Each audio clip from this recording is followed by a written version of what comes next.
How's it going, everybody? Welcome back to Mojo Group. Mike here. New chapter, new airplane. Today we're going to check out one of my favorite modern airplanes, the Viper SD4. Stay tuned.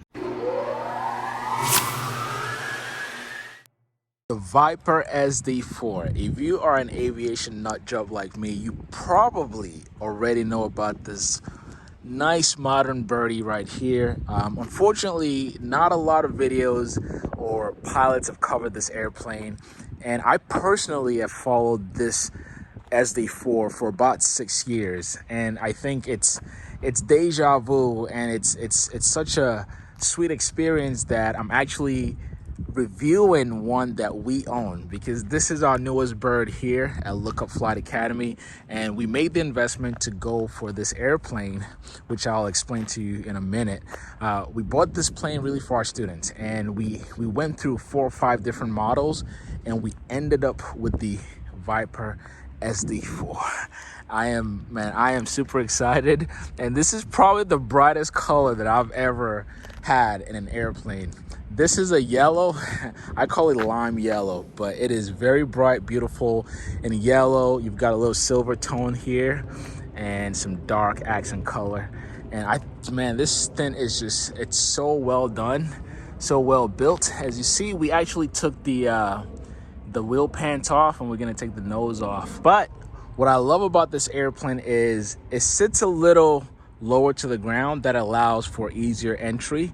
Depending on who you are, you may think that's a bad thing, but when you fly low wings, getting in and out is a thing. But guys, I'm gonna show you some really cool attention to details in this airplane, and keep in mind that I've been through just about every light sport there is. If you name it, I've flown it, and this here I think solves most, if not all, of the problems that all smaller airplanes has. And speaking of first, let me open this beautiful cabin for you, which is another unique feature of this airplane, is that the canopy opens backwards. Again, really dependent on who you ask, you might think ergonomically if that's a good thing or that's something to get used to, but we love it, and I'll show you exactly why. But while I'm up here, I'll reintroduce you to the Rotax 912, which a lot of SLSA uses. So in this engine bay is a Rotax 912, 100 horsepower engine that powers this airplane. So the Viper SD4 shares similar performance data or performance numbers like every other small airplane out there. So you've got 120 knots max, but you're cruising roughly between 105, 115 knots. You get some nice tailwinds behind you, you'll probably cruise a lot faster. But what's beautiful is you're only burning 5-6 gallons, in some cases less than that, per hour. But while I'm up here, I'm gonna show you some really cool details about this airplane and why I personally went for this, right? So you've got your standard 3-blade prop. That's out of the way. But see this nice vent here? Except you fly and operate an airplane for a long time, little things like this may not catch your eye, but I'll tell you the story about this. So first is that they put a nice big cut here, but you can also see that they put fins on there, and one of the purposes of this is not just for looks, is to direct the airflow where it needs to go. You've got one on both sides, one on there too. And then down here, you've got enough ventilation also into your engine bay. And I love how the nice LED headlight or landing light is hidden over here as well. But here's why I'm pointing this out. So, we've flown the Sling 2, we've flown the Bristows, we've flown the Sport Cruiser, and I'll pick Bristol and Sport Cruiser specifically as an example. In flying and operating those airplanes, they suffer, and I mean suffer, from overheating. And part of it is because of the design of this cowling here. In the Sport Cruiser, this is completely gone. If you buy an older Sport Cruiser, it doesn't even have any vents here. It only has some vents up top, which is puny. And so some of the issues that you run into with a Sport Cruiser is on not even crazy hot. Even if it's 80 degrees outside, you might just be taxing and boom, your thing just goes, it overheats on you, right? In some cases, you have to shut the engine off. But with this airplane, you don't have to worry about that. Same thing with the Bristol. As you know, Bristol also suffers from some overheating issues, and you don't have to.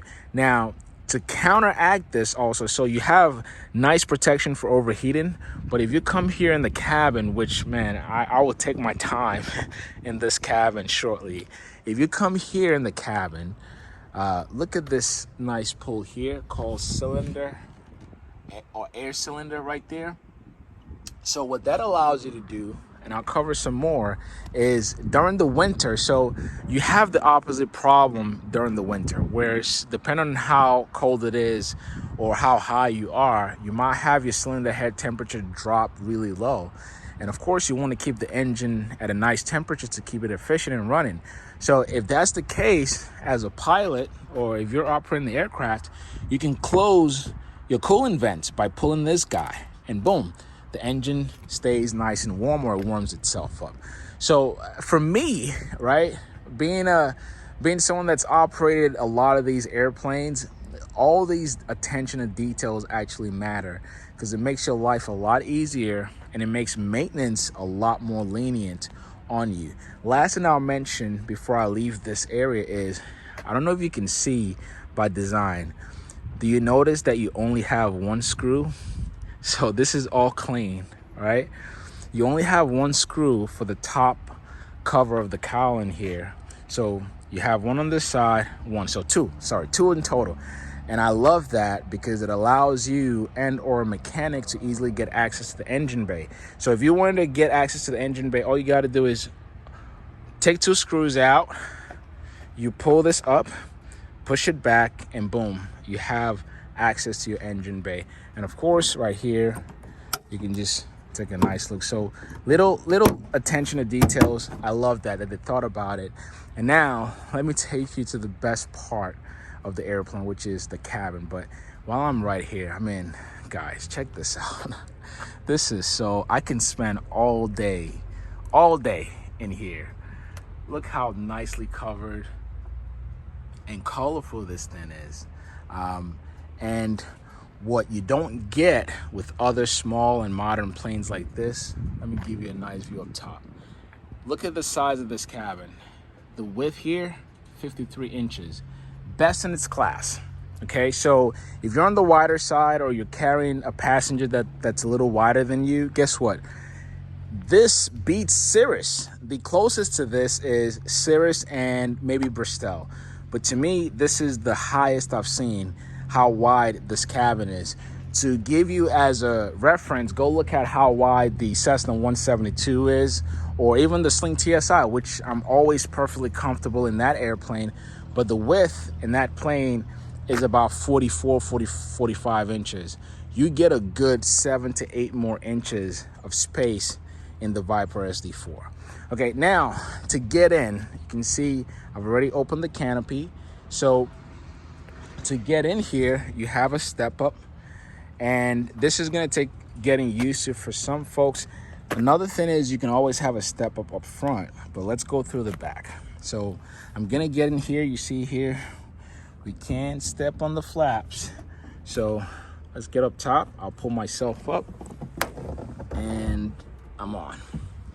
And my God, this is where the magic happens, boys and girls. Very, very delicious cockpit. So you've got dual Dynon sky view, 10 inches on both sides. That right there is a backup G5. And then you've got this Trig nav radio here. So guys, this is what you call mid IFR equipped airplane, right? So you can, with this equipment here, you can get VOR and also ILS approaches. So you're able to, this guy talks to the main screens. And so you're able to do some approaches in this airplane. And of course, you do have the Garmin G5 as backup. If you go, let's go from left to right, and you can see some of the speeds listed here. So with this plane, you've got, when I tell you this is the most modern and attention paid to details, you don't even have to ask for it. You've got push to start, which is beautiful. I mean, look at this, just nice covers around the switches. Feels like you're in a fighter jet. Okay, you have your master switch instrument, that's your avionics. I just love how they use the real estate in this cockpit.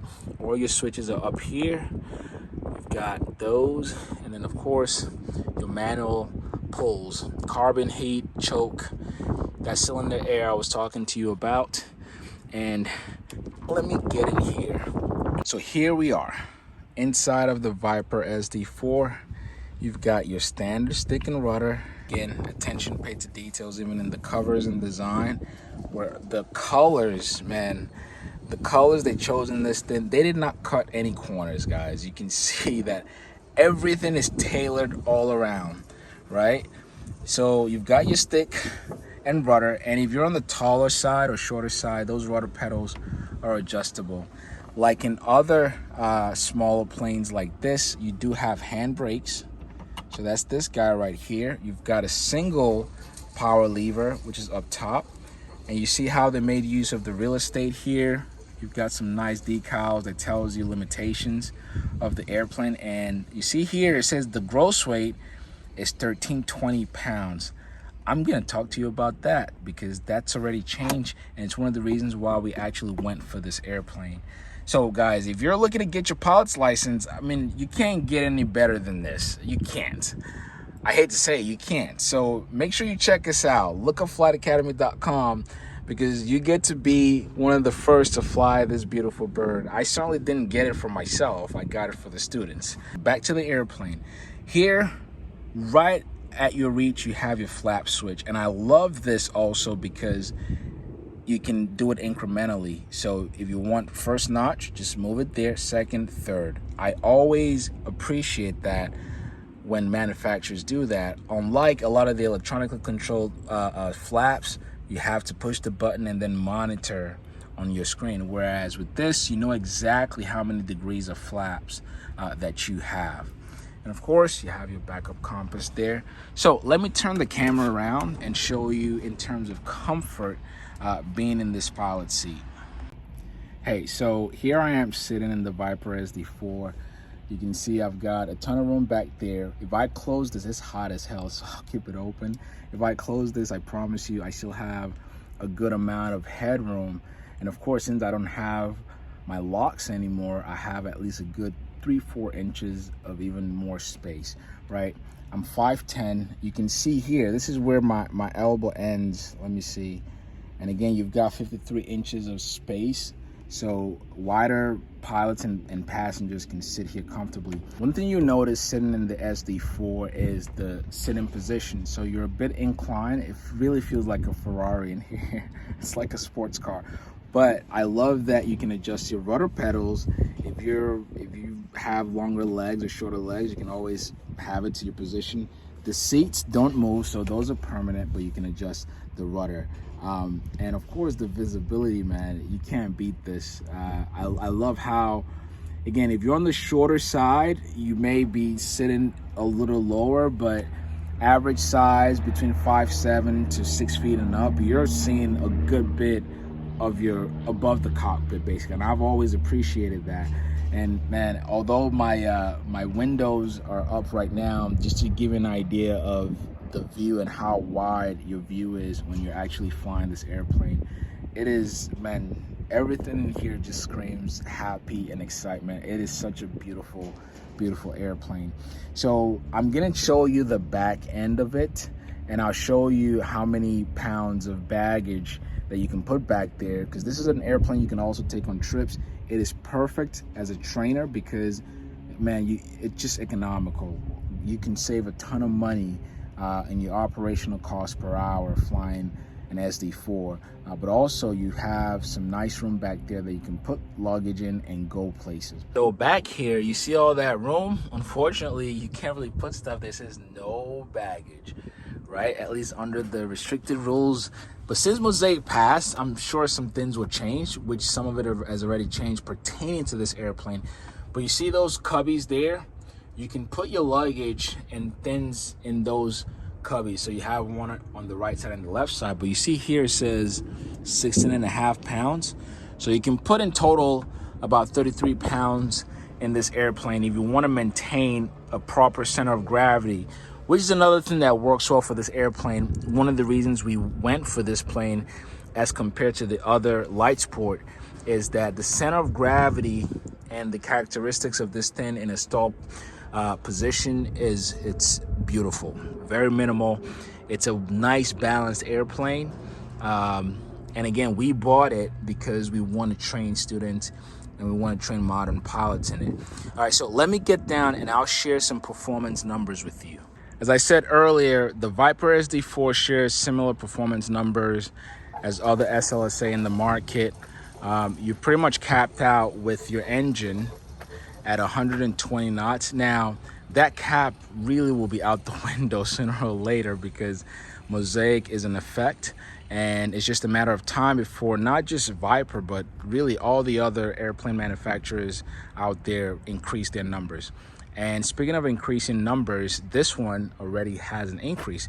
So you saw inside, and for all light sport right now, 1320 pounds, but Viper is one of the first to get us a letter to increase that gross rate. So right now, we're legally able to carry up to 1377 pounds in this airplane. And you might think that's puny, just 77 pounds. Guess what? What that means now is you can carry 2 full grown adults, 200 pounds each side, and still have fuel on board. Okay, so with that, we now have a useful load on this airplane, about 507 pounds, which is more than plenty for what we needed for at Lookup Flight Academy. So when we have our instructor and student in there, even if the student or instructor is on the larger side, this airplane can more than accommodate, 2 full-grown adults, which is great. And of course, you have your fuel. You have 13 gallons on each side, okay?